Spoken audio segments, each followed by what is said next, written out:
of Commissioners meeting on November the 18th.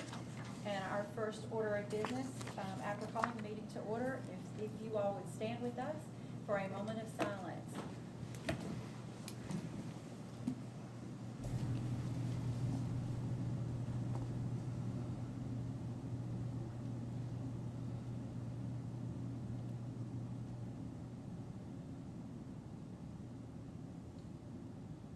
Amen. If you'll now join us in the Pledge of Allegiance. I pledge allegiance to the flag of the United States of America and to the republic for which it stands, one nation, under God, indivisible, with liberty and justice for all. Our first action item is the adoption of the agenda. I'll entertain a motion to adopt the agenda. So moved. I'm sorry. I would, I apologize. okay. Okay, so Go ahead. will you just Yeah, retract? I'll retract it. I'm sorry, Carol. I didn't realize you were going to do something. That's all right. I'd like to move item number 19 to 5A and strike 19. So move that public comments up to be under 5A, right after planning board recommendations. I'll put that in the form of motion. Okay, so we have a motion to move public comments to 5A, strike number 19. So all in favor of this motion say aye. Aye. Any opposed? Thank you. The motion stands approved. So at this time, I am going to go around to the front podium, and I ask anybody who would like to go with me. We'll go down front. We have some recognitions before we start. Don't trip, shake I yourself. could make it down. Shake my hand. Yeah, I'm writing this down.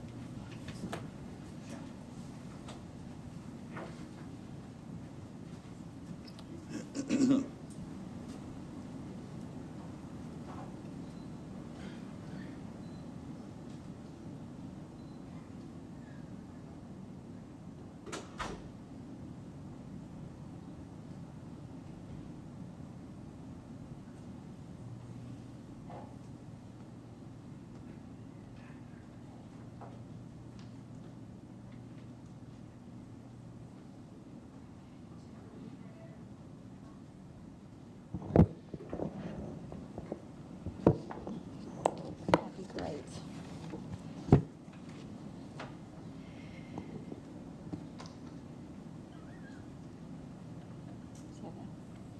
Thank you. So we wanted to take an opportunity to thank some folks that got together and have since continued to get together and do some things in an effort to relieve the pains and the woes of our brothers and sisters in Western North Carolina. Little did we know what kind of whirlwind that we were stepping into. I've never seen anything like it. It was grassroots at its finest. And if anybody ever wants to know what a playbook would look like, they could take a lesson from the group that met out at the Lincoln County Airport during the disaster relief effort. There were lots of people all over Lincoln County, and I don't want to discount what other folks did in their efforts either. Keller Williams Realty, Lake Norman Cheesecake Factory, Discount Kitchen Direct, Town and Country Realty, the Lincoln Lodge, Petite Ranch was Hall and Hay, Remax Realty. There were lots of efforts throughout Lincoln County, and that doesn't even touch on what our faith-based community was doing, because all of our churches were busy doing the same. But the effort at the airport was something incredible. It was incredible to watch. It was incredible to be a part of. And it was a movement. It was not necessarily an operation. It was a movement because it involved volunteers. It involved a core group of people that put it together. It involved the airport authority, the airport itself, their staff, and it involved a wide range of people that were driving in to bring those donations, because without those donations, it would have never worked. And for those of you who know, it was like 8 or 9 days, and in those 8 or 9 days, over 1 million pounds of relief, everything from insulin to diapers to formula to blankets, and the needs changed every day. We had our three folks back there. Chelsea, would you stand up for me, please? Chelsea Radke, Shannon, I'm not going to butcher your last name, but Ted Alexander calls her the GOAT. Shannon, if you'll stand up. Shannon was more of our logistics person, and then we had Amber. Is Amber here? Amber was that backdoor person who was looking for all the places that we needed to go. And it was just a whirlwind. And so they gave us our marching orders, and we all did what we needed to do. And then early on, we had Angie. Is Angie here? Okay, Angie. Angie had, she kind of got us all our bearings or I would say got us oriented to the lay of the land at the airport. And she also had family members and friends that she lost during that time. So it was a bittersweet kind of thing for her, but I think it just inspired her to work harder. So the airport authority, I mean, there were so many people that just immediately went to work, and just having faith and a mission accomplished something. So I'm going to stop rambling, and I'll just read what this says, and then we'll hand out some plaques. It says, "This proclamation awarded for your role in the Lincoln County Airport disaster relief effort, whereas on Friday, September 27, 2024, a major storm, Hurricane Helene, brought unprecedented challenges and hardships to Western North Carolina, testing the resilience and unity of the high country. And whereas, in the wake of the aftermath of the disaster, dedicated volunteers stepped forward with unwavering courage and commitment, embodying the spirit of compassion and solidarity. And whereas these dedicated volunteers immediately reached out providing essential support, including emergency response, debris removal, shelter assistance, and resource distribution, ensuring that our neighbors were safe and cared for, many working 10 to 14-hour days tirelessly to ensure the recovery of Western North Carolina. And whereas their selfless acts of service not only helped to mitigate the effects of the hurricane, but also strengthened the bonds within our community. The Lincoln County Board of Commissioners would like to commend and recognize these volunteers for their willingness to send the much-needed supplies and equipment, and now therefore be it proclaimed that we, the Board of Commissioners of Lincoln County, North Carolina, extend our deepest gratitude to all who dedicated their time, energy, and resources during Hurricane Helene. Your efforts have made a profound difference in the lives of many and have showcased the power of community in times of crisis. We honor and celebrate these remarkable individuals whose actions remind us that we can overcome any challenge together. So now I have some individual things that we'd like to give out, and if you all don't mind, at any point just come up and everybody would love to shake your hand. Okay, so our first one we'd like to extend to the Airport Authority. And Milton, if you would come up and get that for them. Okay, and the two guys that are with them, Daryl, and you guys will come up as well, the staff.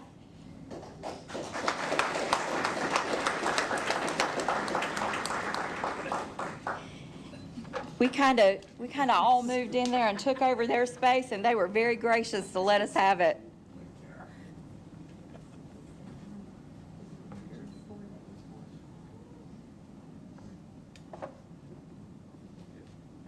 This one is for airport staff. Oh, okay. Yeah, y'all deserve that. You guys deserve that. You earned that. Oh, I hate the picture part. I can't just stay back here. Y'all come up here a little closer. No, I'm good. I'm right here.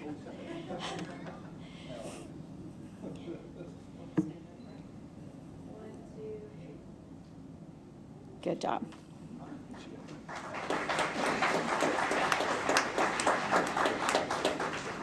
So without this next one, we would have been really at a loss for a place to operate. And this one goes, the Lincoln County Board of Commissioners extends our gratitude to the Radke family. And Mr. Radke, Spencer. Yeah. They let us pretty much take over the hangar, and we are greatly appreciative.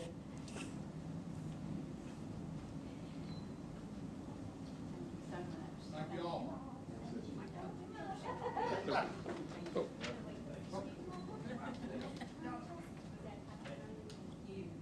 Thank you. I just have one thing to say. I just want y'all to know what a gym you have at the Lincoln County Airport.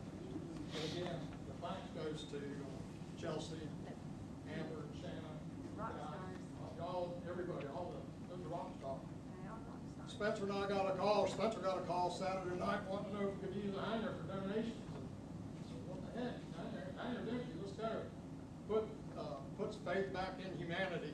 Absolutely. Never in the world will I thought it turned out to that. So big thanks to everybody here. Yes. Thank you. Thank you. Thank you. Okay. Here, get pictures made again. I'll send this back here.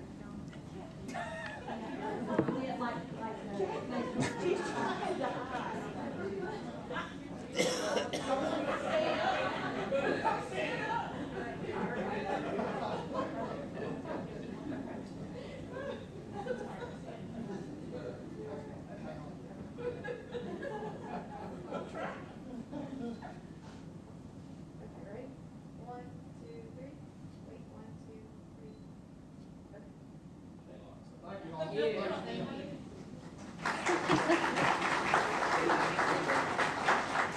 Okay, so the Lincoln County Sheriff's Office really helped us out a lot too. There were some that we could not believe how many volunteers we had. I think when I first set up the volunteer schedule, naively, I think I included 5 people each hour. It ended up like we had 50 to 55 people, and then there were days when we actually had to turn people away. Just managing all of the donations coming in, it quickly turned over to all of those guys that were sending out there from the Sheriff's Department. And so I'm not really sure how we could have done it without y'all. And the Sheriff's Church even came out and fed all the volunteers one night. So we do appreciate them. But so we have something for the Sheriff's Office. Bill, if you'd like to come and get that for your guys.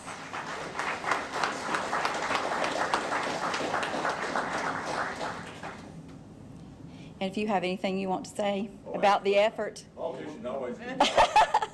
Yeah, no doubt.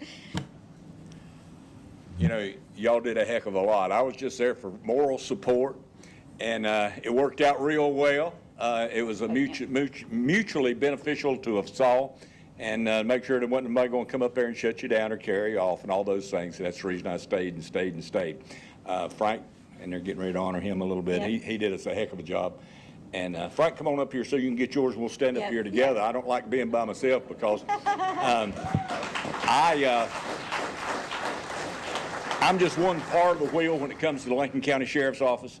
And we've got fantastic employees, great people that do these things all the time.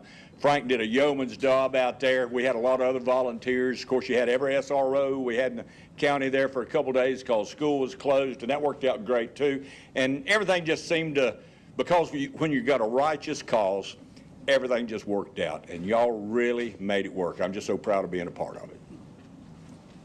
Okay, and the last one that we'd like to extend is to the folks that, and I put it as Hope Mill. I realize it's Hype Mill in Hoodsley, but you guys were out there on the opposite, adjacent to, and still rocking. And I think that the airport effort and Hope Mills has kind of merged together and still working in the North Carolina mountains. I'm not sure Chelsea's family sees her very much, or Amber's anymore. They are still going to the mountains. But so is there anybody here to accept this on their behalf? You, okay.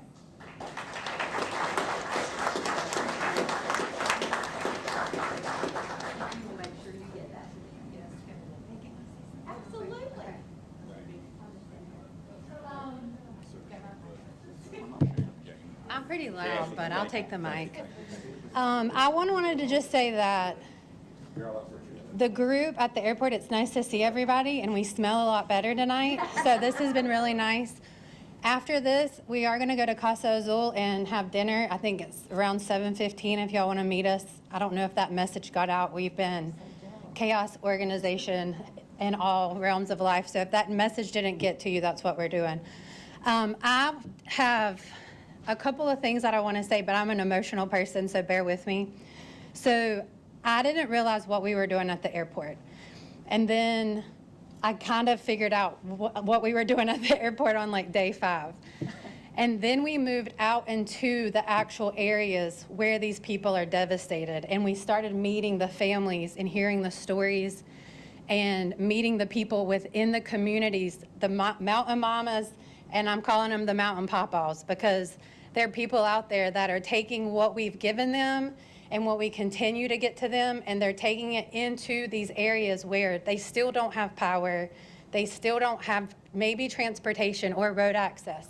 So I've asked some of these people to send me just a quick text message so I can explain or just give you some gratitude straight from the source. And I'm gonna try to do this without crying. So Rebecca Hill is a member of Avery County.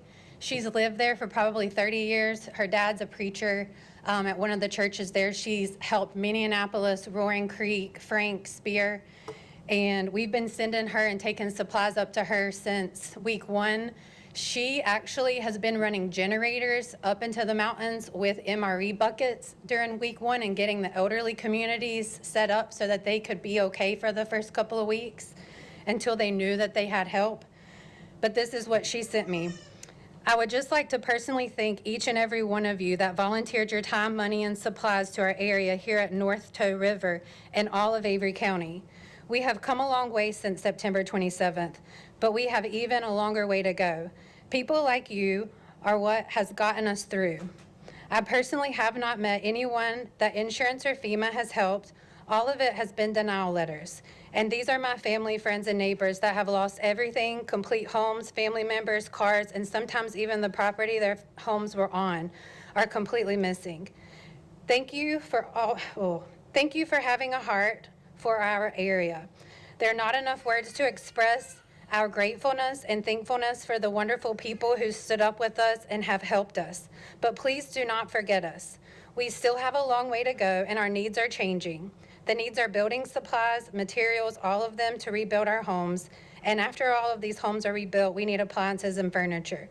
We need culverts and driveway gravel, big rock, retaining wall blocks. We need bridge timbers and bridges. We need heavy equipment. Our grocery stores are still not open. We have lost power, offices, and churches. All the 3- and 4-letter acronym government agencies are not here helping us. FEMA is not helping us. The insurance companies are not helping us.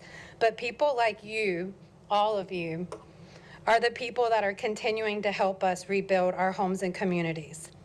The supplies you send and the donations are our grocery stores. Thank you from the very bottom of my little mountain heart for the compassion and love that you have shown to our area. And this is what we hope Hope Mill continues to do. So Shara Gardner Robinson is from Spruce Pine, that's Mitchell County. Her dad used to be the mayor of Spruce Pine, and she's actually one of the only ones delivering donations that we are still sending her into Pigeon Roost, Relief, Poplar, and these are highly populated elderly communities. And this is what she sent me. Let me pull it up. And you're going to hear a little bit of frustration in her voice in her emotions, because again, she's the only one helping hundreds of people in these smaller communities still. And it's been over a month. Thank you on behalf of hundreds of families in our small town communities. I want to give a huge thank you for everything that you all have helped us with. We honestly thought we would be forgotten. Ted Alexander and his team has not stopped. It seems the military and other supply chains disappeared 3 weeks after the storm hit. I'm not quite sure what everyone is supposed to do now. The aftermath of the storm seems to only be getting harder. A lot of civilians have no income because they are out of jobs and are still struggling. People can't even get out to the only grocery store we have. People do not realize that the tiny stores we do have are still not open or do not accept EBT, credit, or debit cards. So we have relied on the food you all are sending us to get by. It's getting colder, and us mountain folk are stubborn and have a hard time asking for help, myself included. We all just ask not to be forgotten and want to say thank you so much for everything that has been done. And then this is my last one. I'm sorry. I'm long-winded. But Cliff Vinson is a member of the CeeLo community. And if you remember on the board that we were writing communities that we knew hadn't been reached or that had just become accessible. And that was our goal, right? Because we knew people couldn't get to anyone to help them. When we got up there, we kept trying to get to CeeLo. There was a huge water tower that fell that was blocking the road. And Cliff moved there in 78 after this huge 77 flood, and he rebuilt this community and worked with the U.S. Army Corps to rebuild this community, and now he's rebuilding this community again with his connections. And this is what he said. Miss Amber, just a note to express my personal gratitude for the support you and your organization have given to my community and in the South Toe River area of Yancey County. You guys have gone above and beyond in getting all of the supplies we have requested. You have renewed my faith in my fellow men. God richly blessed me and my community when he sent you and your organization our way. So I wanted you guys to realize what you did, because I did not realize what we were doing. And we're still helping people. And thank you so much for having such incredible hearts and spending your time, which to me is the most valuable thing you have, helping other people. And this community is amazing. I don't live here, but I might move here.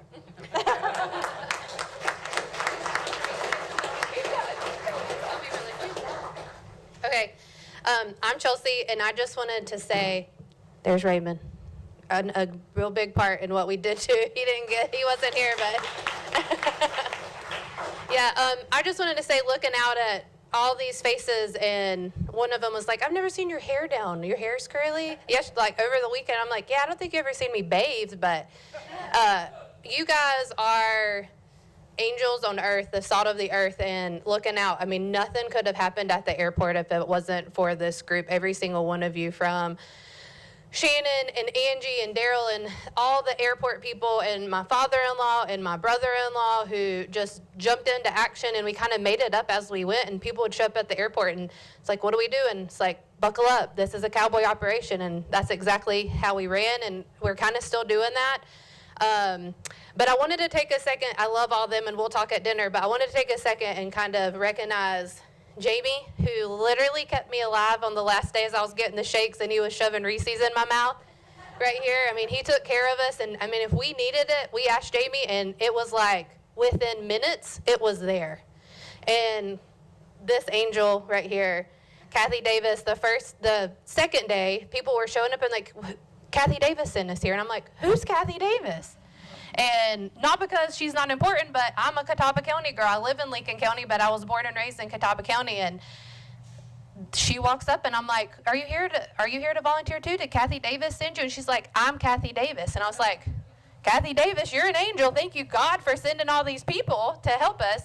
So, I mean, another one, if it wasn't for her and if we needed it, she found out a way. If we were getting specific needs, body bags, adult diapers, like very specific things, this woman, if we asked for it, within an hour, it was delivered to the airport. So, Bud right here, another one at the beginning, was such a huge help and had our backs and pushed us.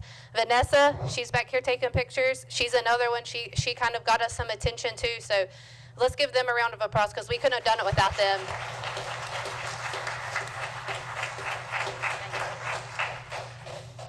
Okay, thank you. Thank you again. Kimberly, I didn't forget you, because I've got your name on my list of anytime I need something, you're my go-to girl. Yeah. All right. We're finished? Oh, picture overload. Do that big last night. That's All right, right. That kids. is right. That is it. Yes, Queen.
Okay, as the motion to change the, oh, well, no, we're not there yet. We're going to, I've lost my place, y'all.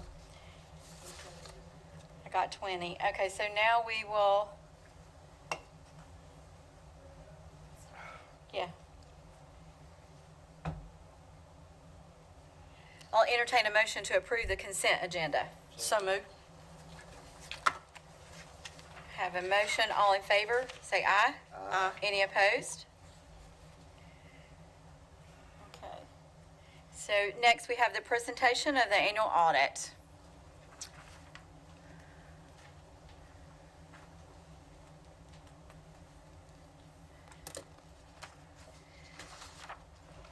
Good evening, Commissioners. I do not know how we follow that last one, so we are not anywhere near as exciting as that. So don't expect it.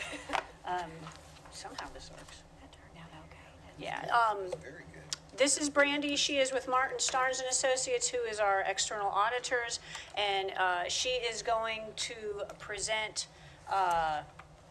the audit, and then after she is done, I will be here to answer any questions you might have, if you have any, and Crystal is here also. So I will turn over to Brandy. All right. Good evening. Let's see here. Okay, in the current year, we issued an unmodified opinion. That's a clean opinion. It's the best that we can give. And I would also like to thank Deanna and Crystal and all of their staff for all their help. We asked for a lot of information, and they're really great to work with, so we appreciate it. We'll start by going over your general fund. In the current year, your revenues went from $147.1 million to $166.8 million. This is an increase of about $19.7 million, or 13.4%, and we'll go into the details of that a little bit later. And your general fund expenditures went from $128.7 million to $138.7 million. This is an increase of about $10 million, or 7.76%. And again, we'll go into the details of that a little bit later. Your unassigned fund balance for the general fund went from $33.1 million to $35.9 million. This is an increase of about $2.8 million, or 8.65%. Okay, back to your revenues. Here you can see the majority of your revenues are coming from your ad valorem taxes, making up 57%, followed by sales tax at 24%, and then your restricted intergovernmental making up 7%. These top three revenue sources make up 88% of your total revenues. Your property tax revenue went from $77.7 million to $94.4 million. This was an increase of about $16.7 million, or 21.5%. This is due to the county having a revaluation that was effective July 1st, 2023. Your local option sales tax went from $38.8 million to $39.8 million. This was an increase of about $951,000, or about 2.45%, and that's pretty comparable to prior year.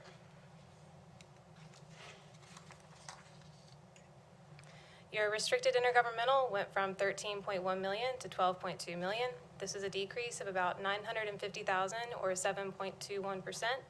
And this is due to the county receiving less federal and state grant funding in the current year, primarily a reduction in funds to DSS.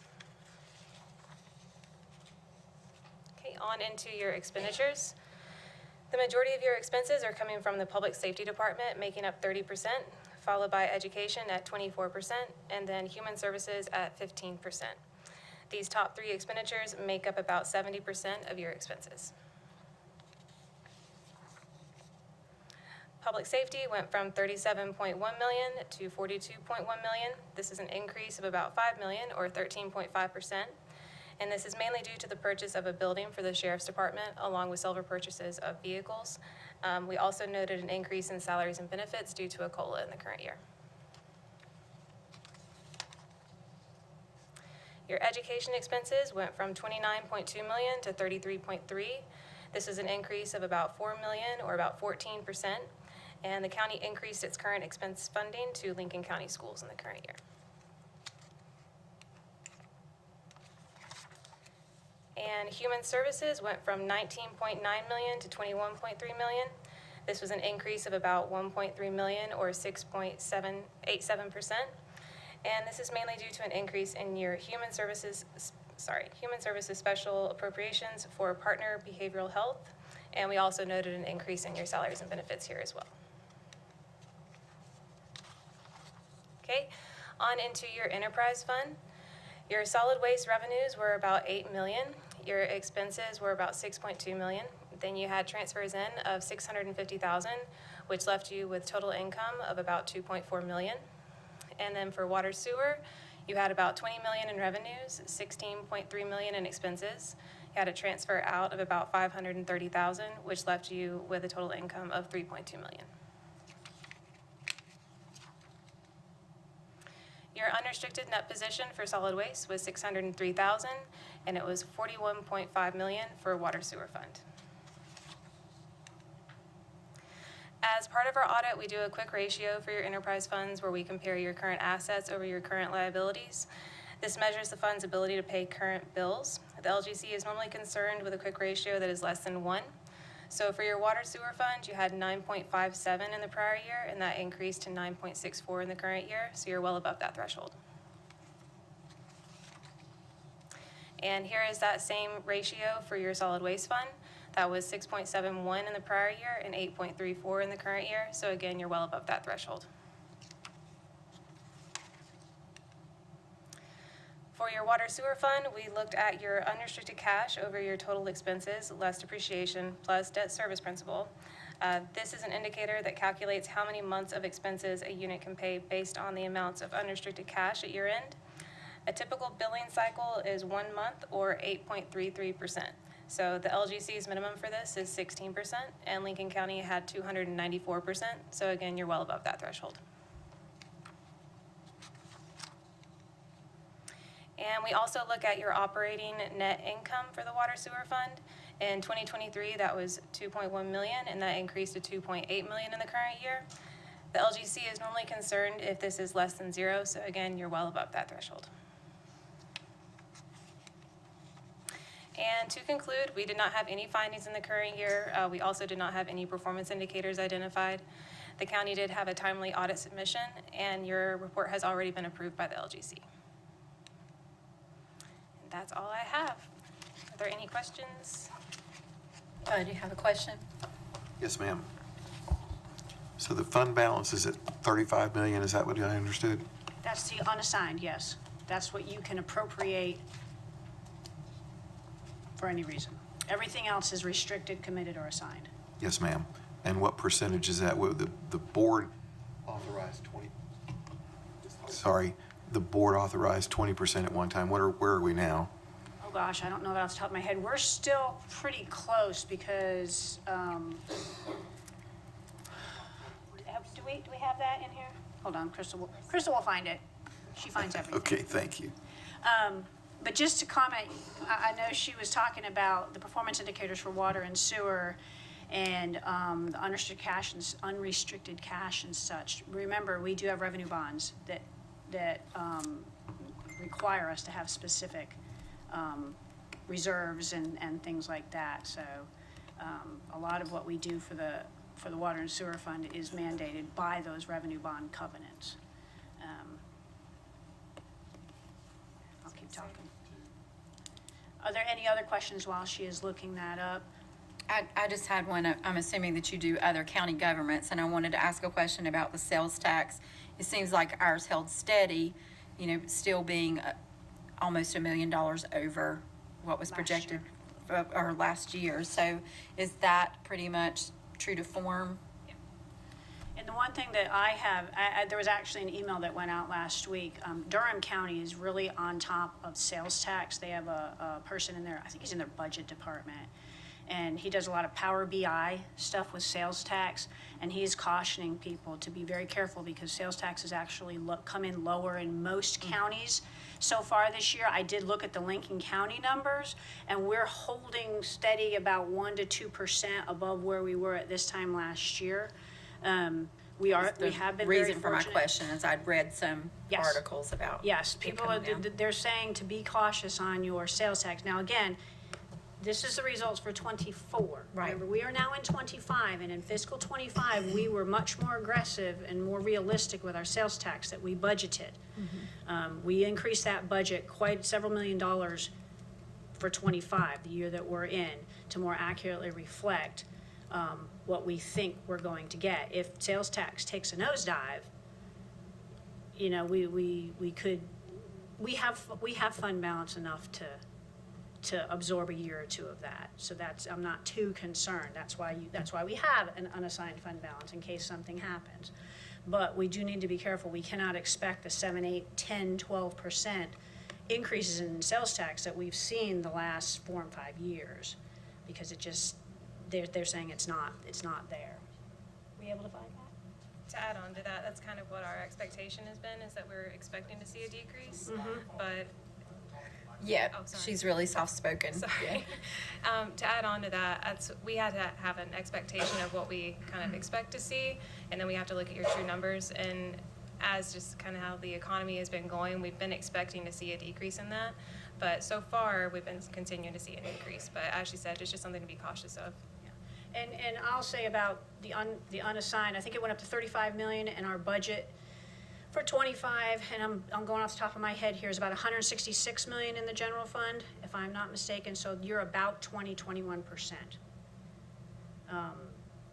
unassigned fund balance to the following year's budget, if I've got my numbers correct. So like I said, we're close. We're close to where we're supposed to be. And again, we can go under that if we have to, but there has to be a plan to bring it back up. So we would have to say, we would have to reassess our 20% down to say 18% if we want to really spend any money. No. No, we can go under the 20%. We can be at 18% for a year or so if we wanted, if the board decided to do that. It just has to have a plan that within 3 years, we've been under 20% before. I think 2 or 3 years ago, we were at 18.9 or 18.6. And then we brought it back up the year later. So it's not an end-all, be-all. But again, you know, we have the AAA bond rating. We're trying to get that with the other 2 rating agencies. And the one thing that I believe it was Standard & Poor's who gave us AAA bond rating said is it's our policies and our adherence to them, and the governing board and the management of the county that really speaks to how well this county is run, and they were comfortable in giving us that AAA bond rating. So like I said, you know, there's always, I can promise you that a lot of the mountain counties, because of this disaster that happened, their fund balances are going to take a huge hit. Yeah. But if they have the fund balance and they have the ability after a couple years to bring it back into whatever their policies are, their bond ratings won't be affected. Thank you. Any other questions? Nope. Okay. Well, then I thank you both. Thank you all. Thank you. Thank you. Okay, so I see it's not Jeremiah. We will have Andrew Bryant will present. Good evening, Madam Chair, members of the board. Here to give the planning board single recommendation from their meeting on earlier in November. This is for ZMA number 741. Jerry Towery was the applicant. And it was a request to rezone 1.26 acres of a parcel from residential single family to rural residential. Property is located at 4766 Llama Lane, 3,000 feet south of Shoal Road in the Howards Creek Township. The planning board voted 6-0 to recommend approval of the request, and their adopted statement of consistency and reasonableness is attached for your review and consideration. Are there any questions? Can you bring up the map of the piece of property, please? It's not attached to part of this agenda item. I can get them there if necessary.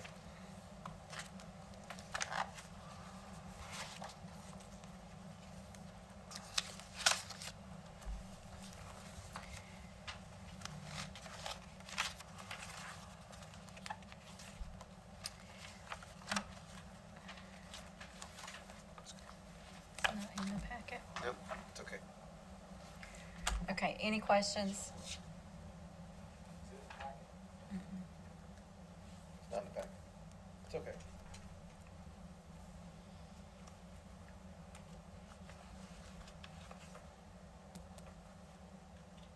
You may see anything. Okay, so if everybody's comfortable with moving forward, I'll entertain a motion to adopt the statement of consistency and reasonableness as presented by the planning board. So moved.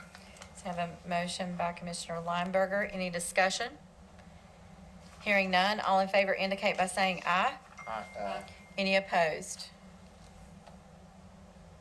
Okay, I'll entertain a motion to approve ZMA 741 Jerry Tower applicant as recommended by the planning board. So moved. Motion made by Commissioner Lineberger. Any discussion? Hearing none, all in favor indicate by saying aye. Aye. Any opposed? Thank you. Thank you. Motion stands approved. So we are now going into public comments as recommended by Commissioner Mitchum. And the first person on the list is Todd Bergen.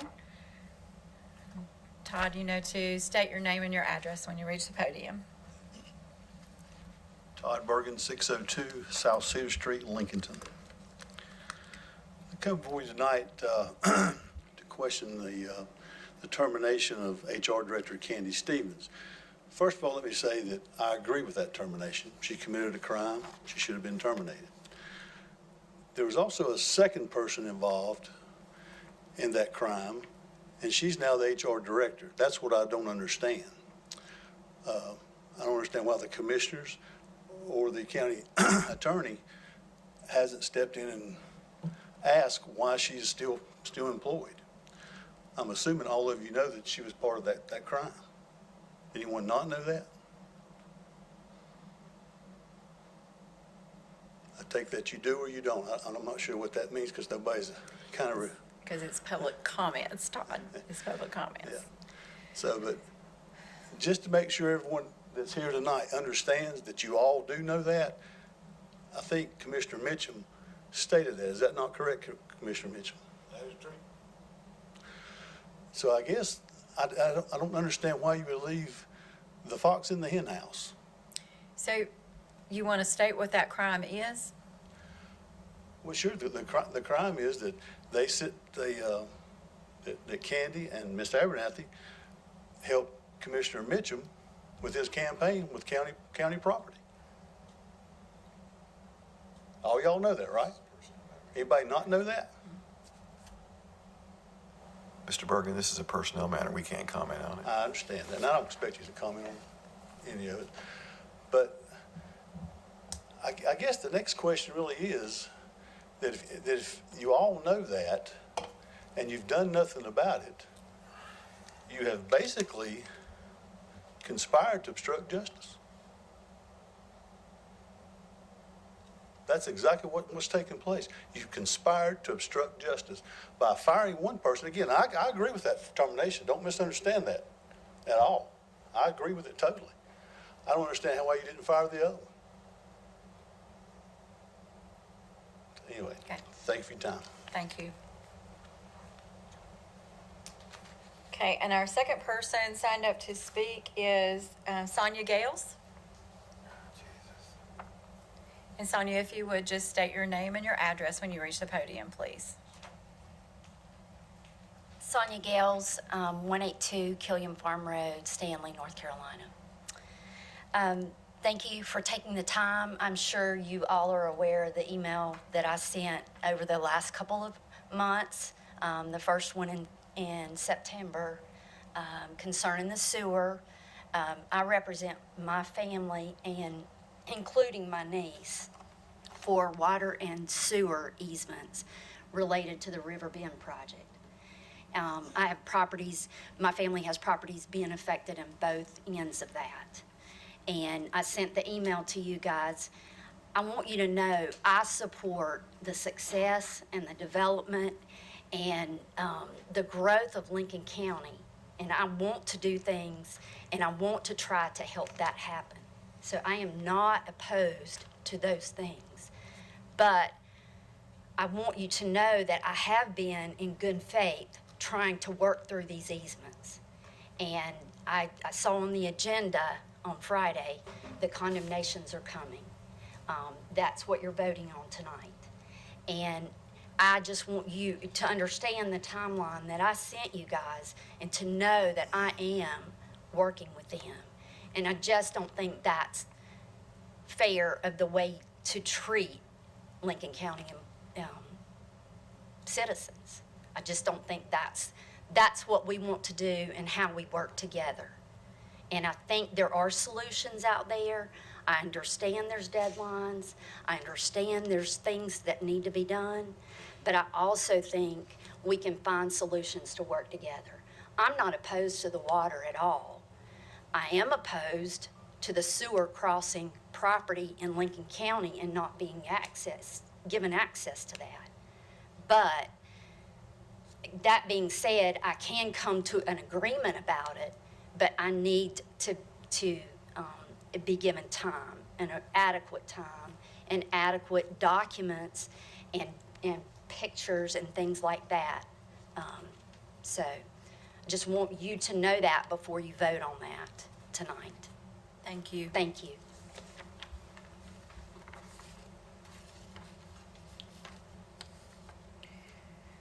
Okay, so that there is no one else listed to speak in public comment, so we'll close public comments and move to item number 6, the renewal of Axon Officer Safety Plan and Axon Products Contract for 2025 through 2029. Lieutenant Dylan Hauser and Sheriff Beam will present.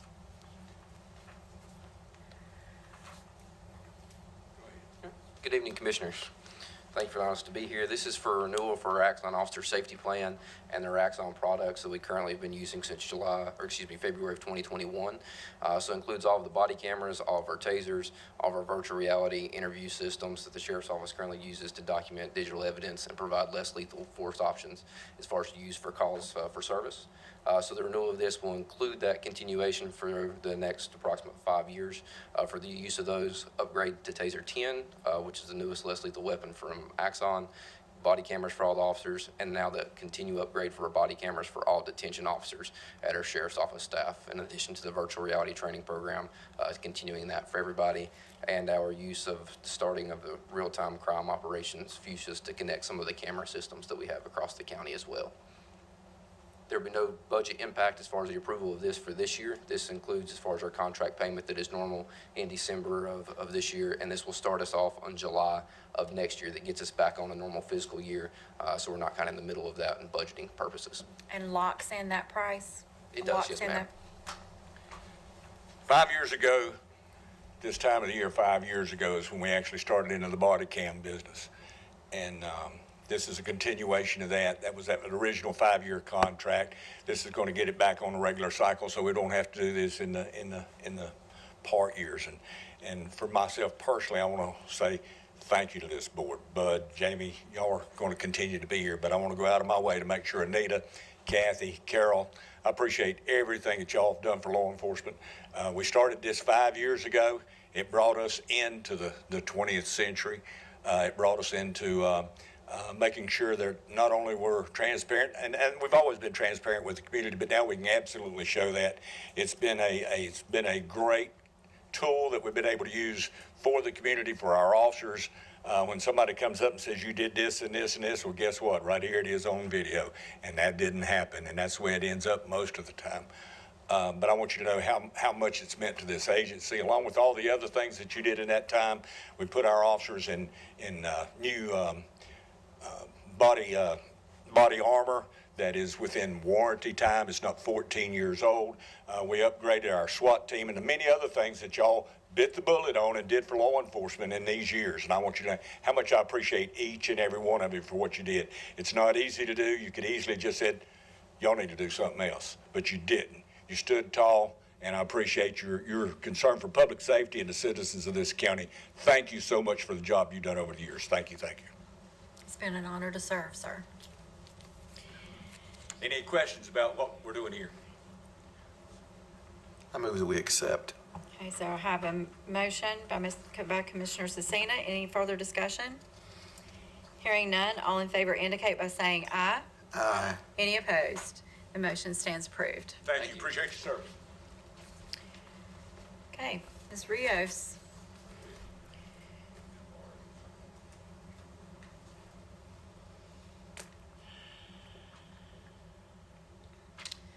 Good evening again, Commissioners. I'm gonna be here for a little while, I think, because we have a few resolutions that we're gonna ask you to accept. This is for the funds that DEQ has awarded to public utilities. I believe it was 11.4 million or something like that. And Jonathan and Andrew and their staff have divided it up into several projects, of which DEQ has approved them all. But now we need to come to y'all to have you approve each specific one and the dollar amounts.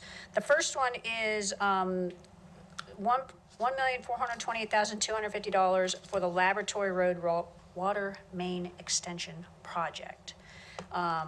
You have the resolution there, it's state funding, and I do believe that they have started on design and such, and they're ready to get going on that once they get the approval from DEQ to get going. So the first one I bring to you is the resolution for the Laboratory Road Water Main Extension Project.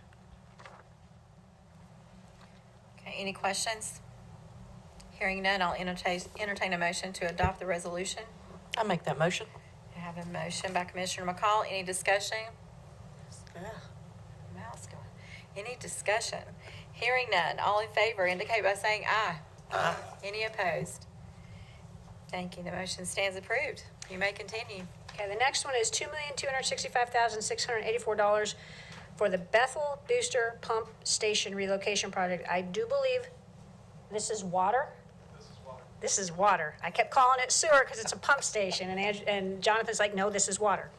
So this is for the Bethel Booster Pump Station, and I believe this has been on our radar for a while. So these funds have just enabled us to move it forward a little bit. Okay. I'll entertain a motion to adopt the resolution approving acceptance of the grant. So moved. Have a motion by Commissioner Lineberger. Any discussion?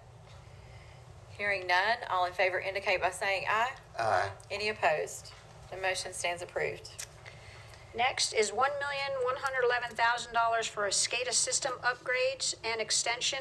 And this will bring SCADA to some more of the pump stations. I believe this will allow us to get rid of the landlines at some of these stations, which would be a good thing because AT&T's killing us. I'm telling you, they're killing us. Their rates are just going through the roof. So yes, $1.111 million for SCADA upgrades. Okay.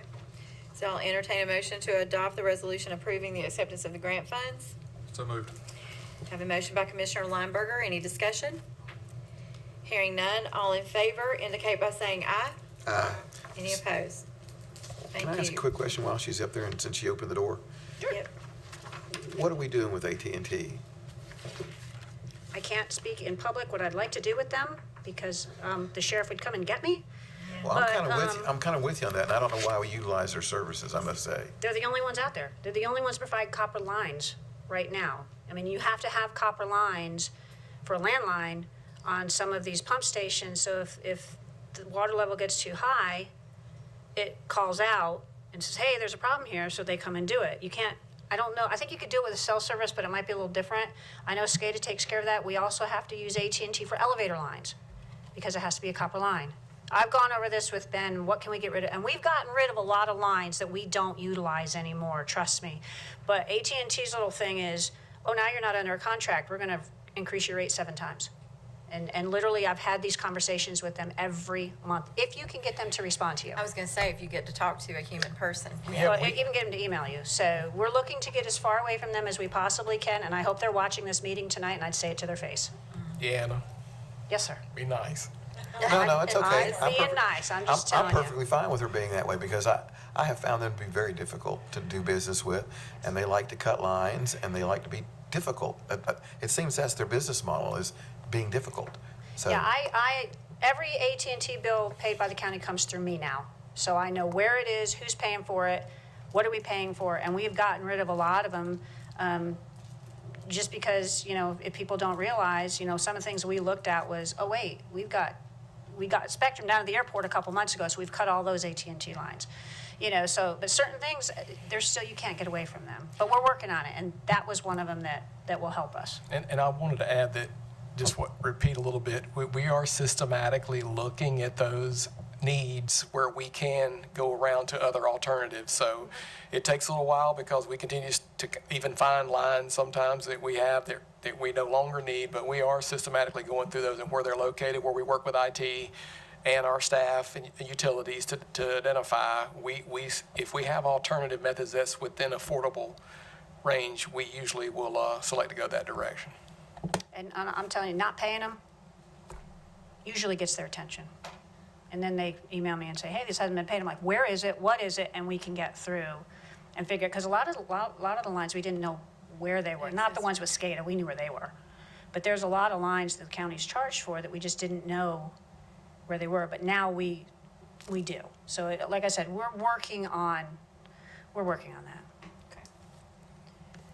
that. The next one is $1,073,316 for the Highway East 150 Water Main Improvement Project. To improve a water main on East 150. Okay, I'll entertain a motion to adopt the resolution approving the grant funding. So moved. Motion made by Commissioner Cecina. Any discussion? Hearing none. All in favor indicate by saying aye. Aye. Any opposed?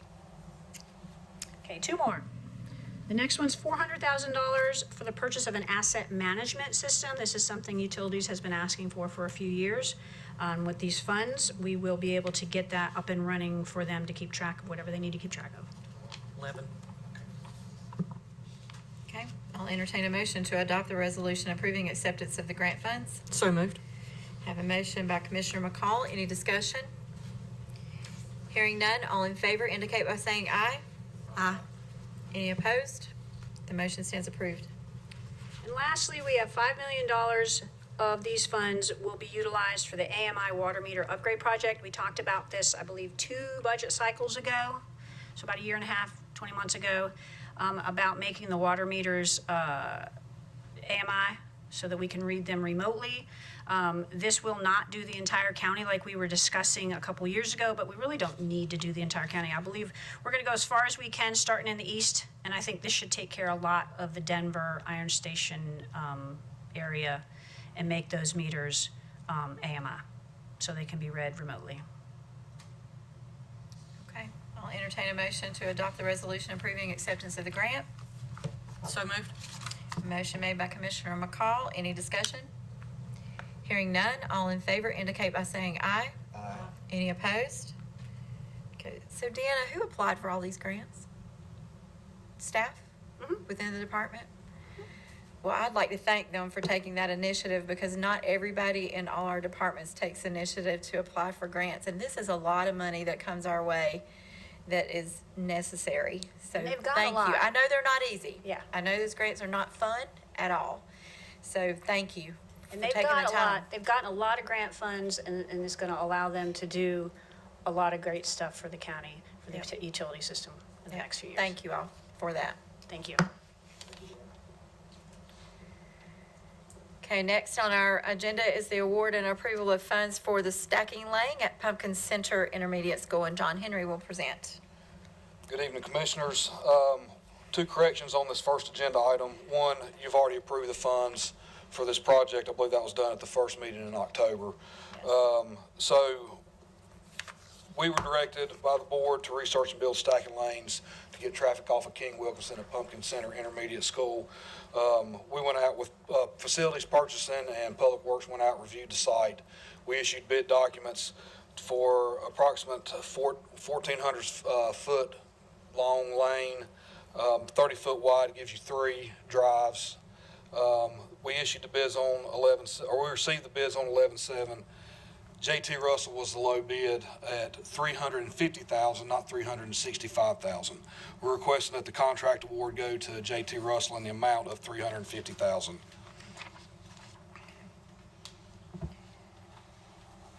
Okay, so we have a bid award of $350,000 to say it again, John? J.T. Russell J.T. and Russell. Sons. Any discussion? Anybody have questions for John? I don't have a question. I think this is a wonderful thing that it's doing. Commissioner Lineberger brought it to everyone's attention. The traffic is a mess around that school, and this is going to allow us to get all the traffic off the road and into that serpentine line so that it doesn't back up traffic as much as it has been in the past. And I thank Commissioner Lineberger for getting some cars off of Highway 16 in Lincoln County. Okay. With no further discussion, I'll entertain a motion to approve that award. So moved. So we have a motion by Commissioner Lineberger. Any further discussion? Hearing none, all in favor indicate by saying aye. Aye. Any opposed? The motion stands approved. Thank you, Commissioners. The next item is countywide generator PM and service contract. Purchased and issued RFP 2024-1001. We had 2 companies submit for this. Power Generation and Control was lowest overall proposal. We're requesting award to Power Generation and Control for this service contract. Exhibit 4 is a list of their pricing for this contract. Okay, so anybody have questions of John Henry? No? Then I'll entertain a motion to approve. Motion to approve? Motion to approve by Commissioner McCall. Any discussion? Hearing none, all in favor indicate by saying aye. Aye. Any opposed? Thank you. John will now address the memorandum of understanding between Lincoln County and Lincoln Cultural Development Center. I would ask to be recused from the vote on the table. I'll move that that Chairman, oh God, I would move that Kathy doesn't have to vote, she's recused. Oh, what a day. I'm gonna let you take it from there. Wow, thanks. All in favor, say aye. Aye. Any opposed? Any opposed? The ayes have it. Chair is recused in this motion. Thank you, Commissioners. The original MOU was approved by the board on April 19th, 2021. This updated MOU allows for 8 alcohol sales per calendar year by the Lincoln Cultural Development Center at select events. It's on page 4 of section 12 of the MOU. The sale of alcohol at the facility will allow it to grow and bring bigger acts, which will return more revenue to the county and LCDC. LCDC will continue to manage and operate the auditorium, and the county will continue maintaining the facility. Staff's recommending that the approval of the updated MOU. Is there any discussion moving forward?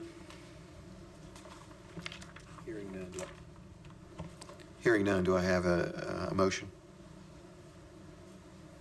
So moved. We have a motion to approve. All in favor? Aye. All opposed?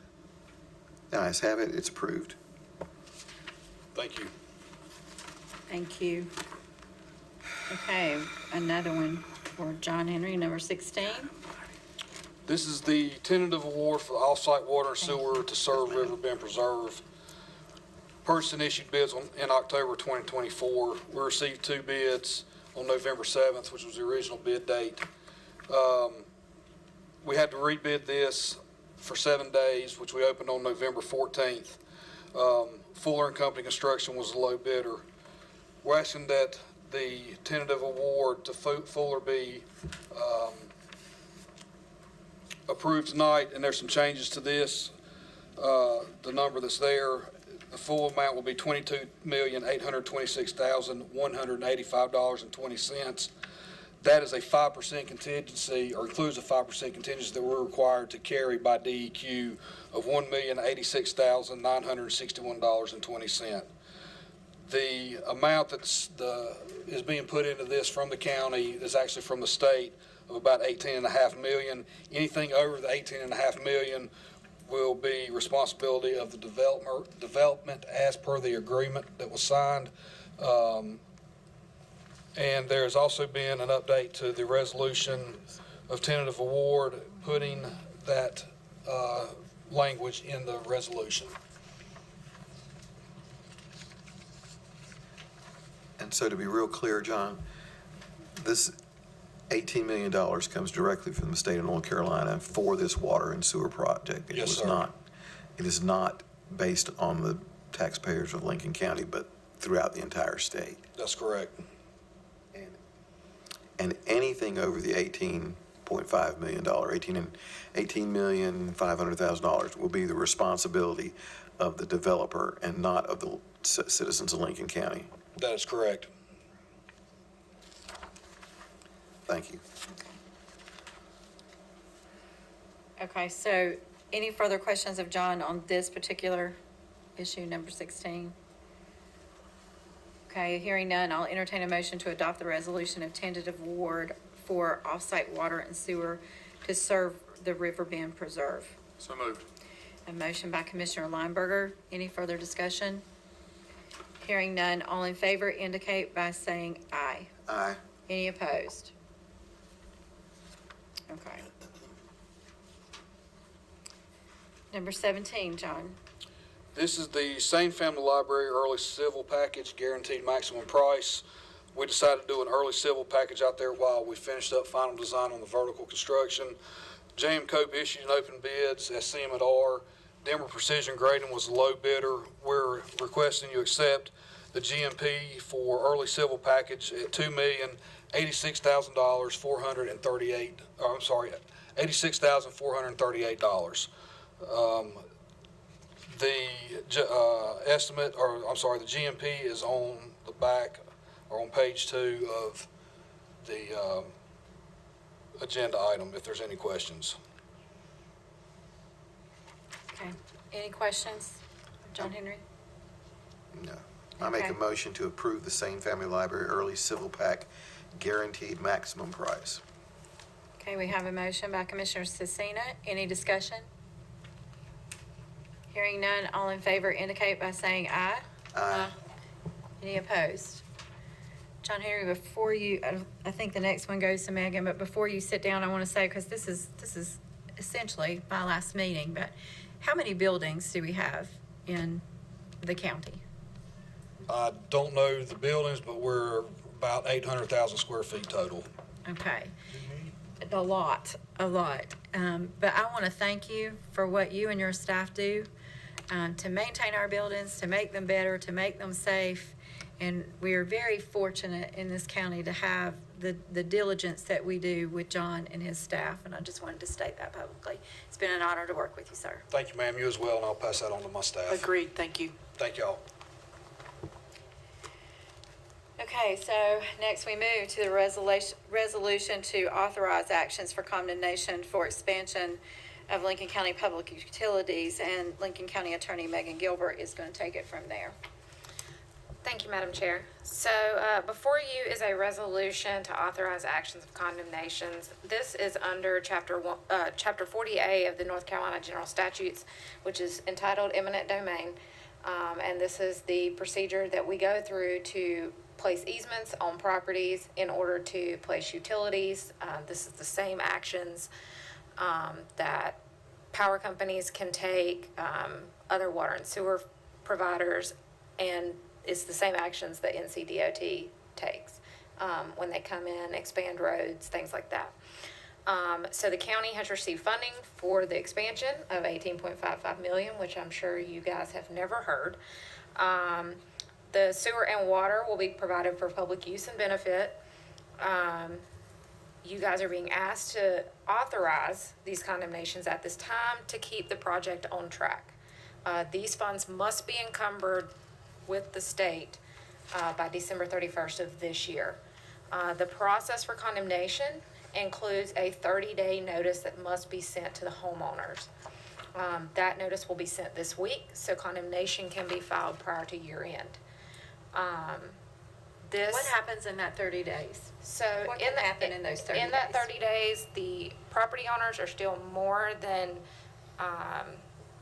welcome to continue to talk with our people about settling, about doing an easement agreement with a payment. That is all still fine and good. They can still continue to negotiate. And some of the people who are listed on this condemnation action, I've reached a settlement. I'm just waiting on final approval from their attorneys today. So we're still working it, but in order to meet those deadlines, we need this resolution. authorizing condemnation, because that includes the pre-condemnation of the 30-day letter. Condemnation is always last resort. I know it's an ugly word. I know it upsets people, but we are not taking anyone's land. And as a reminder, these lines are going in what would be an NCDOT right-of-way had NCDOT recorded their right-of-ways like they were supposed to. So they are all within that prescriptive DOT right-of-way that is being used as a DOT right-of-way. There's just nothing recorded that says it. The property owners in county can continue to negotiate, as Kathy alluded to. And then if the condemnation is filed, the homeowner can take the money that is deposited by the county that is considered just compensation and still continue to negotiate if the county is willing to pay more than that. So this is not a hard line, this is all you get once condemnation is filed. There's still opportunity for negotiation to a reasonable point. A lot of these properties are owned by similar people, or the same people, multiple, as you see in the list, multiple have the same owners or are family members of each other. And some of the companies, they're named differently, but they're owned by the same people. I know that the Julius Bloom property is almost at settlement, so, but they are here listed because we have to notify them just in case things fall through. I know this is something that we don't normally do, but this is a very large project and condemnation is pretty much inevitable when you have a project this size. So are there any questions for me, comments? If I may make a comment or a question. When was the people that's on this list notified that there's a deadline or what? How was that done? So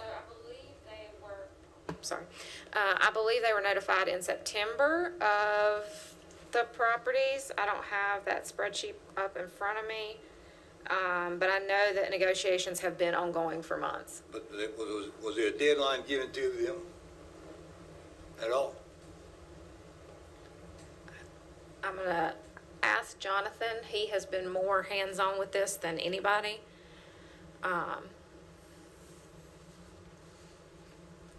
Jonathan, if you'll just state your name and position so everybody will know why you're. I'm Jonathan Drzenovich. I'm the county engineer. So through the negotiation process, we have been very forthcoming with our deadlines and the funding deadlines that we needed to hit.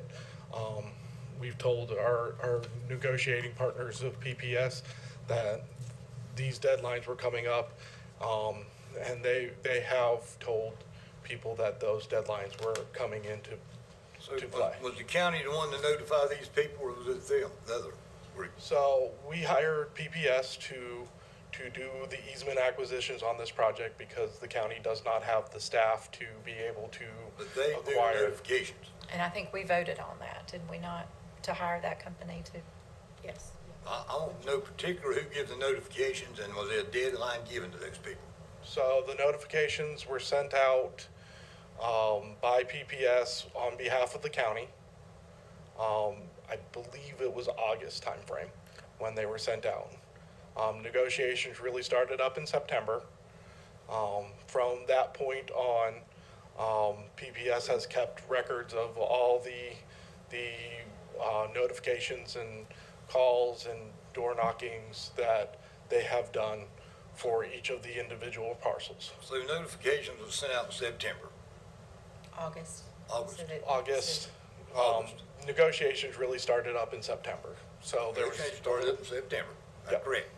So then were they given a deadline when they had to sign or fill out this out and agree? Were they given a deadline? We've told them that the deadline for the project was to be for the funds to be encumbered, and our easement deadline has always been December of this year. Yes, sir. If they asked when we had a deadline, we would give them that deadline. Yes, sir. So they still have the opportunity till December? Yes. 31st. Until we file the condemnations in December, yes, they still have the opportunity to negotiate. In good faith, we will handle all those negotiations. There are some people that have said, no way, we're not going to sell you the properties. Those PPS has turned back over to the county. If they would like to negotiate, we're always here.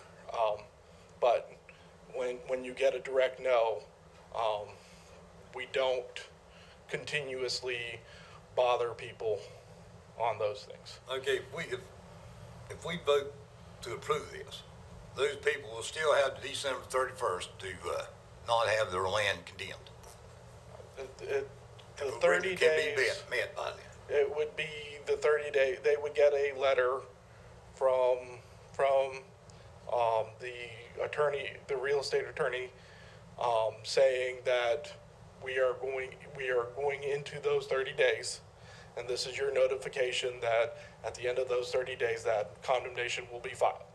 So basically what I'm asking is they still have the Yes. December 31st To negotiate. Yes. to negotiate and make a settlement. Yes. Correct. Yes. They have until we file those condemnations, which would be the 31st, I believe, is when we're looking at it. That's the last day we have to file the condemnations. Right, so that's what I'm trying Yeah, to see. I'm trying to get to where, Yeah. what timeline it is here, and let these people know exactly, because I think they've been told different things by different people, from what I understand. And I think they were confused, and it confused me, and still confuses me somewhat when I see this here. But when's the last time we condemned any property in Lincoln County? Does anybody know that? 70s. When we took the airport. I really, Condemned the property, and we just took, that's not, no. that's what I was told earlier, but Who was told by who? Did you condemn the property? We voted on that? I wasn't alive then, Mr. Chair, Oh. Mr. Mitchum, but, that's what I was told earlier, is we did condemn property to take the airport. Since my tenure, we have not condemned. When I was with outside counsel, we did not condemn. We got close. Right. And we're going to hope that we don't have to now, that we have time to still Yes. negotiate. So I would still gonna like be to hopeful that- negotiate with all the parcels. Still like to see them come in and be willing to sign the documents. This is just because of deadlines, unfortunately. Yes. Once again, I'm sorry, Mr. Mitchum, No, this is Commissioner not Mitchum. like the deadline where we talked about, one was one we didn't have a deadline, but we said we had a deadline, but we didn't. Was that the library? Yeah. So it's not like that. No, because these are ARP funds. These are federal funds that came to the state through ARPA. They do have a hard deadline date of this December 31st. Well, make sure. Go ahead. Once again, I want to let the public know that we had questions about the word condemnation, which otherwise is called eminent domain. As far back as the 70s, this has not happened in Lincoln County. Sometime in the 70s it did. However, we're not taking the land. We're only using a portion of what the DOT right-of-way would be. We are asking for rights Right. to that land to be able to put a water line or a sewer force main across the land in question, which, as it was stated before, all of this land is in prescriptive NCDOT maintained road right-of-ways. Right. So why did you even have to ask? Why didn't you just go ahead and put it in? Because they're prescriptive. They're not recorded, they're not of record. Prescriptive means that they've used it, the land of someone else, for so long that they've basically taken it by continued use with no objection. So it's prescriptive, it's not recorded, it's not on record.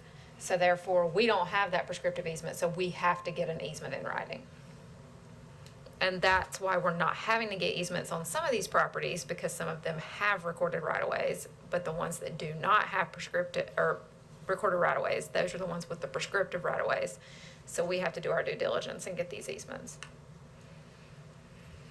Again, an easement doesn't mean that we own that property, but we being Lincoln County.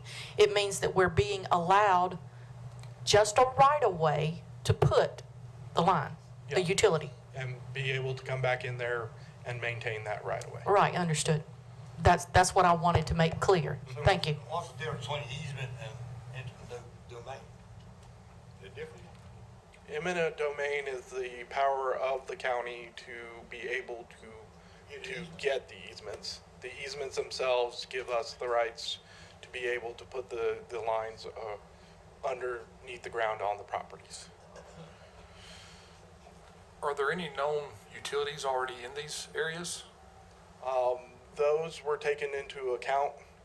Anywhere we had already had utilities in the area, there is the water line on 16, we already have a water line, so we would just be upsizing that water line. Therefore, we actually have prescriptive easements to that water line because it's been in the ground for 20 or 30 years.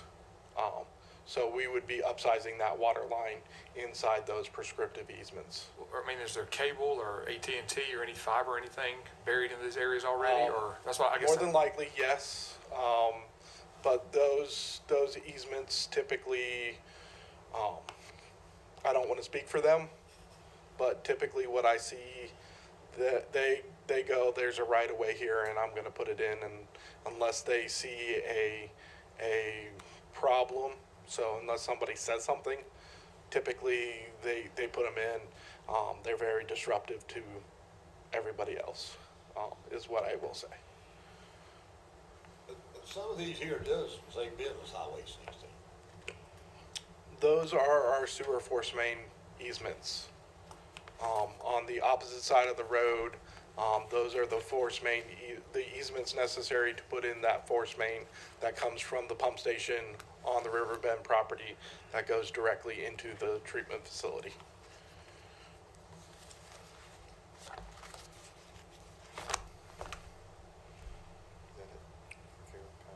Go ahead.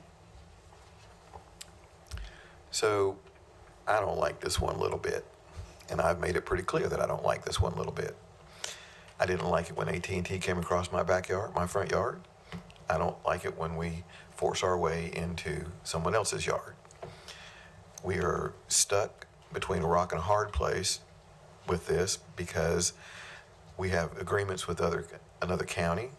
We have funding that's about to go away. We have mechanical issues that can't be addressed simply because high pressure lines can't accept individuals, and that's a shame. It would seem in some way that we ought to be able to do that, but we can't, and I understand that. We've had one blow up over off of Webb's Road from what I gather, and that was when I say it was a huge mess, it was a huge mess. And I don't want that happening to anybody else's property, so it can't be done. And I understand the mechanical aspects of this, that it can't be done. But that doesn't mean I don't like it anymore. I hate the word condemnation. It's not something that we should be comfortable with whatsoever. But I also understand that we are committed to this, and should we not do this project, then the whole county will be liable for many millions of dollars, would be my understanding. And so I will vote for this very reluctantly because I don't like it one little bit.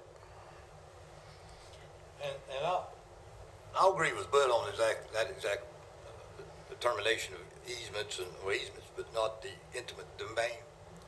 You know, I hate that, because somebody comes on property I've got, they won't go to try an intimate domain, they're gonna be a hell raiser. So I'm satisfied they leave. That's the way I feel about it. So I think the point being what I'm trying to make is that the effort to make these people happy, have we exhausted that? Are we going to continue, or can they pay them more money to do whatever to get this absolutely taken care of without using this intimate domain? So out of the interest of fairness, there is only so much we as the county can pay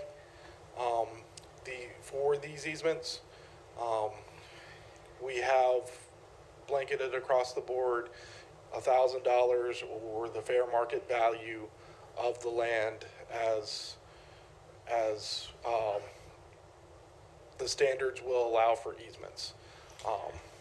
Carol, the $1,000 is more than what the value is they're getting if someone chooses to take the $1,000, that's more than what the fair market value would have been. So you would've took your $1,000 if you was there budgeting and all that? You'd been happy with that, Peggy? I wouldn't have been happy with it, but I would have probably taken it, yes, sir, because knowing that it was ultimately going to occur.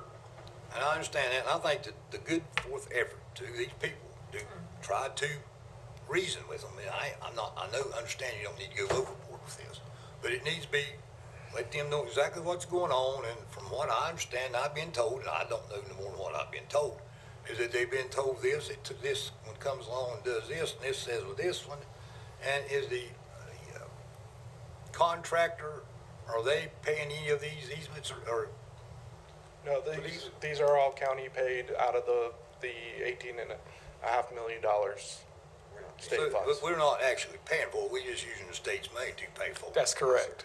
Yes, And sir. then if there's not enough money, then the county will have to kick in some money. No. Okay, and what are we waiting on to make sure we try to get these people, somewhat satisfied more? Maybe I'm reading wrong record here or whatever, but.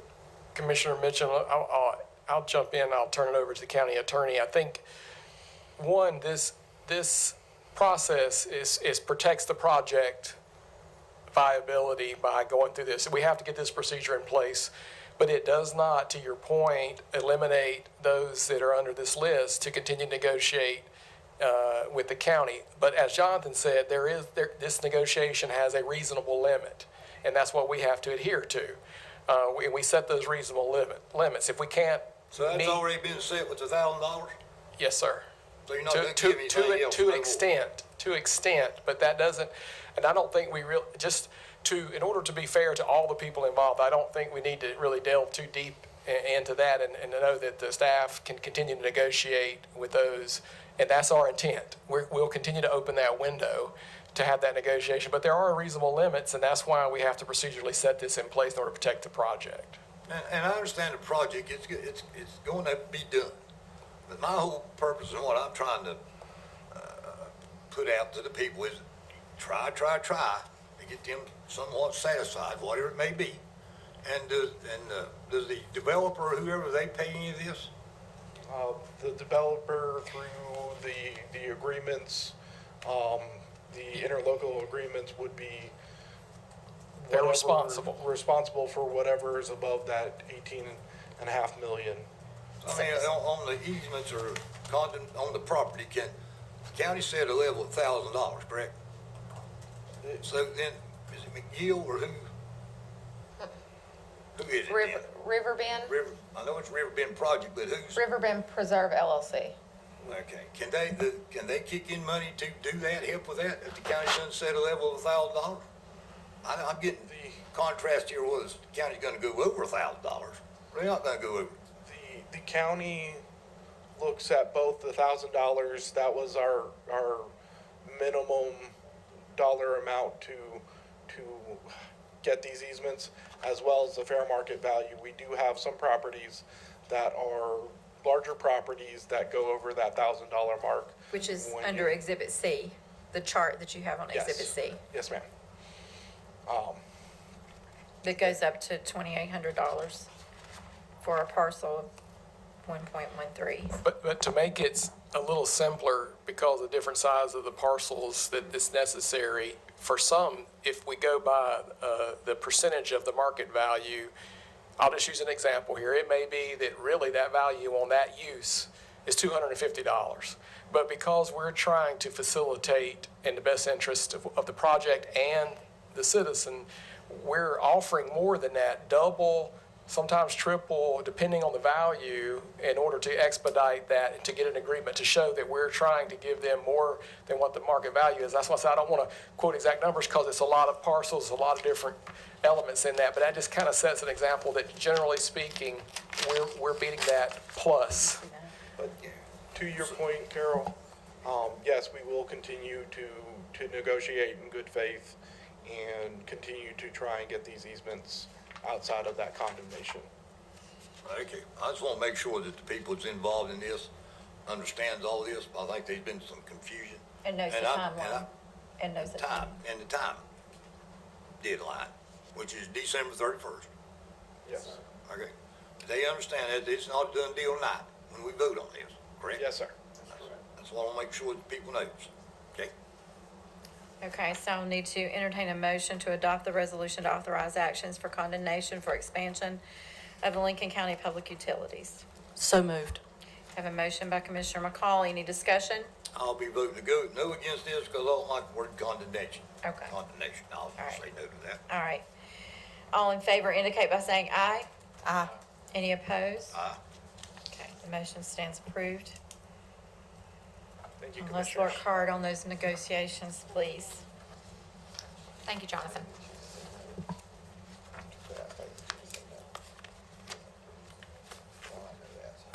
Okay, so we've already done public comment, so we'll be moving to Deanna Rios again with the financial officer's report.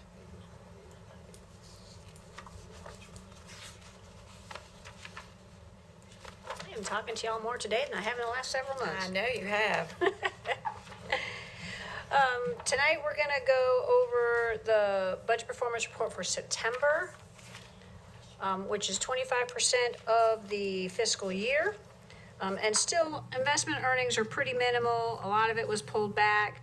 And we have not started distributing interest yet, very little for this year because they have balanced the bank statement for July. They're working on August, and then they distribute the pooled interest after each month. There wasn't much in July because that was all pulled back, and the same with August. So next month, we should see a little bit more in interest earnings. We budgeted $1.8 million in the general fund interest revenue account. Again, last year we hit that number. We should hit that again this year. Taxes budgeted for fiscal 25, $88.9 million. Tax collections through September are $68.5 million, and that's due to the discount the county offers for early payment of property taxes. Sales taxes are budgeted at 33.4, and for the July collections we just received, and that was 3.3 million. Total revenues in the general fund are at 51% of budgeted amounts. Expenditures are at 23. Utility fund revenues are at 25.64, while expenses are at 28, and that's due to debt payments already paid. And then solid waste fund revenues are at 66.5%, and expenses are at 24. As we said earlier, the audit has been submitted, accepted by the LGC, presented to y'all, and will be submitted to the GFOA in the next few weeks. We have started working on the fiscal 26 budget, so it never ends, just goes round and round. Are there any questions from any of you commissioners? Any questions of Deanna? Deanna, it's been a privilege. Thank you. And I thank you and your staff for all you do to keep us Thank you so much. in line. Appreciate it. Okay. Slide on back up to your microphone there, buddy. Yes, ma'am, Madam Chair. It's time for the county manager's report. County Manager's report. Okay, this is only about an hour. No. Well, first, I do want to make Oh my gosh, he does have written pages over there. Huh? Okay, go ahead. I first want to make the board aware, and for some of you this is relevant and some of you not so relevant, but the county board of commissioners and staff, but I want to say you've all been part of this. This is the county line issue. I want to bring to your attention that we are tentatively set to have a joint night meeting with Catawba County on January the 14th regarding the county line effort. The location is still to be determined, but honestly, right now, they've proposed maybe a meeting at Maiden at the community center. But we're still hammering that out, but we did confirm the January 14th evening at 6:30, I believe, was the tentative time for that meeting. We have started, as Deanna stole a little of my thunder, but it wasn't really that great of a thunder. We have started the fiscal year 26 pre-budget meetings with departments, and right now, we've been looking at capital needs, their projections on that, and any personnel or position considerations. As you know, the county had the same family library groundbreaking 2 Fridays ago, and I thank everyone. We had a full attendance of the board members. I just want to thank you all for being there. I think that was well, and we're very excited to obviously see that project underway. We also have approved and started, and John Henry, who's still here, a DSS space needs study. Several of you are probably well aware that DSS has been struggling with office space for quite a few years now, and when we're trying to transition away from remote work through the COVID years, and people started to be reassigning offices, they really are limited there. So we started a space needs study, and I think that we kicked that off last Tuesday on the 12th. And then lastly, I would just like to say that it has been a privilege to work with the commissioners on this board. I wish all the outgoing officials the very best in their future endeavors. Each of you has given me a learning experience that has made me better. For that, I am grateful. Some days it has made me tired. Some days it has made me woeful. But always it has made me very excited, and I've appreciated the opportunity just to work with you all and to watch your passion, to watch your enthusiasm. And I think it's made me really learn a lot. Even though I've been in local government for decades, I've learned a lot, and I appreciate that. So thank you. Glad I wasn't part of that. You heard it. He's glad he Carol, wasn't part of that. you've given me a lot. I say that. Thank you. I hope you learn about it. Okay, so County Attorney's report, Megan Gilbert. All right, so thank you, Madam Chair. Quick update, there are some ordinance amendments that are being worked on. We are still looking at that noise ordinance, Bud's favorite ordinance. I have met with the sheriff's office, and we are working to make some changes to that to see some better enforcement. We are also working on a rewrite of the agricultural ordinances, meaning the voluntary and enhanced agricultural districts. There have been some changes in state law, so we are working to update those, to bring those into conformity. And there are also updates coming from the animal services ordinances. So those will all be coming before this board in the next few months. Well, two of you. And as David said, it has been a pleasure working with all of you. The three outgoing were on the original board that appointed me as county attorney, and I deeply appreciate you all. As David said, you've taught us all something. And I truly appreciate all of you. So that is my report. Okay, do we have anything from commissioners? Yes, indeed you do. Go right ahead. Just want to mention that back in 1976, which makes me older than everyone on this board, I became a police officer for the very first time. I was sworn in on Thursday, November the 18th, 1976, and did the following 30 years in the city of Charlotte, and then became the chief of police for the Charlotte-Mecklenburg school system for the next 8 years. After 38 years, it was plenty of time to go away. I enjoyed my stay, but once again, 1976, and it was exciting to be a police officer in 1976. There were no cameras. They issued me a car, bullets, and a blue light, and all the gas I could use in the car. I thought I had died and gone to heaven. When I was on the special weapons team, I flew with my great friend Stephen Greeno, and this will tell you how I feel about being a police officer. We were in a helicopter, the doors were off, we were doing a demonstration with the command staff and the city council, and it was a beautiful fall afternoon, and the doors were off, our seatbelts were off, sniper rifles in arms. We were holding each other in the helicopter. We took a quick bank to the left, and as we banked over, I looked at Steve and I said, I cannot believe that they pay us for this shit. And we both smiled and jumped out of the helicopter when it touched the ground, and then he took off again. That's how I feel about being a police officer. I can't believe that they paid me for 30 years to have that much fun. But I thank the Lord that they did. Anybody else? Go ahead, Anita. The county manager left it for me to be able to discuss that today at 4 o'clock. We broke ground, a ceremonial groundbreaking for Lincoln County Animal Services new building. And we are so excited to be able to do this. For the people who were not there, just let you know, and the public that's watching online, it has been actually 40 years that Lincoln County has been looking towards the no-kill philosophy. There was one woman who began it many years ago, 40 years ago, and I have been on board working since 2011 and didn't come on as a commissioner until 2016. But this is something that the public really has gotten behind, and this is what they They are so excited. Everybody's jazzed. The plans are absolutely phenomenal, and we're looking so forward to it. One more thing, as Bud mentioned his past, but my past, as you know, I did 30 years in engineering. One of the things that I wanted to mention was regarding the project, the River Bend project, the lines that people don't quite understand that they can't tap onto. It's because of the high velocity, the pressure per square inch, the PSI. There's no way that a residence could handle it.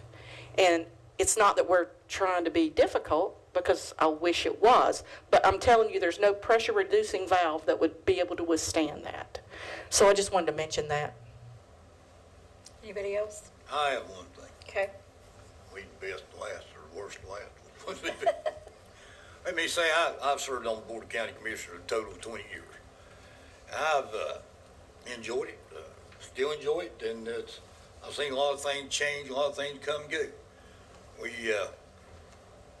Population in Lincoln County's exploded, East Lincoln's exploded, and we've been dealing with that ever since I've been on the board to try to control that. We've made some headway, but not enough. But I've been through probably 4 or 5 county managers. Some have been good, some have been bad. I'm calling no names. I had to fire one, but that's a side point. But I've seen a lot of changes, a lot of good things, a lot of bad things, and Lincoln County has progressed. And I think in the future we shall continue to do that. And I appreciate everyone that's helped me get through it, and past commissioners I've served with. It's been a challenge sometimes, but I've stood the test of time, and I felt like I represented the citizens of Lincoln County, the taxpayers of Lincoln County, as good or better than any commissioner's ever done. So that's all I'll say about that. Okay, so I won't hold back since everybody else is sharing tonight. I will tell you that this 4 years has been a growth experience for me personally. I've learned more about my community than I had known before, and I've learned a lot about people. And even those that I have argued with and have given me a hard time, I know that they do it because they, like me, love Lincoln County. And so I appreciate everybody that's had any part of helping me grow in this position. I've made mistakes. I've learned from them. I hope that they haven't hurt anybody tremendously, but I don't think there's anybody who sits here now or who sat here in the past or will sit in the future that ever makes a decision that is based on their innate desire to hurt anyone. They make decisions to help their community. So there's a lot of mudslinging that comes our way. And some of the emails and the letters are a little difficult to take, but fortunately, they're few and far between. And there's a lot of good people that work for Lincoln County government, and they get slammed quite a bit. Our departments all the way down get slammed quite a bit. This is a great big county now, serving almost 100,000 people. And I can tell you that they do it with zeal, and they love what they do. They love serving people, or they wouldn't be doing it. So let's ease up on everybody a little bit and give them some grace. I think we have a great community. If I may say one more thing, I forgot it. I had my mind set. Andrew, if you really want to know how I feel about duplexes, I'll tell you, and it'll be privately. I'm going to tell you what I think about duplexes, so you'll really be able to understand. Excuse me? She said, is that what the closed session's about? Well, we can make it that. Okay, so is there any other business to come before the board at this time? Well, Okay, before we go into closed session, I just want to say, Commissioner McCall, 40 years, no kill, River Bend, 18 years. Don't ever say here in local government we can't get things done.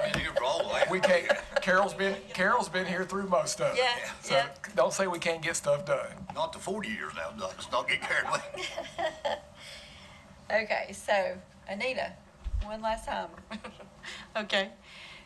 Next, we have closed session. The closed session is pursuant to North Carolina General Statute 143-318.11A6 to consider the qualifications, competence, performance, character, fitness, condition of employment, or conditions of initial employment of an individual officer, public officer, or employee, or prospective public officer or employee.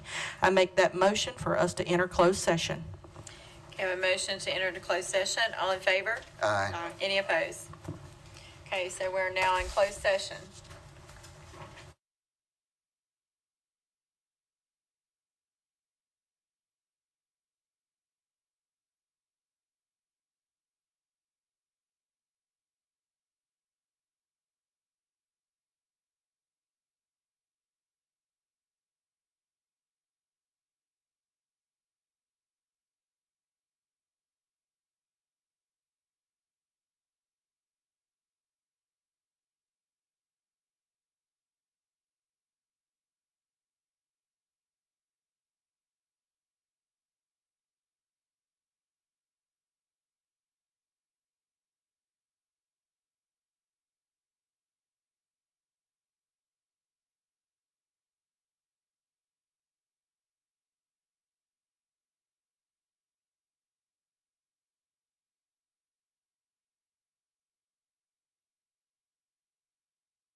Move that we go back into session again.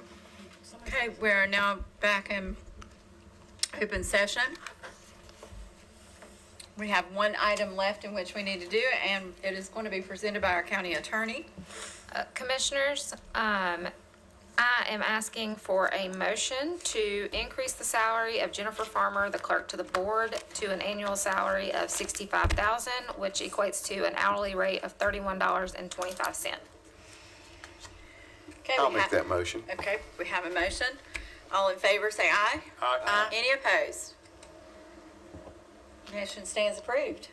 I'll now entertain a motion to adjourn. Motion to adjourn, Madam Chair. So we have a motion. All in favor? Aye. Any opposed?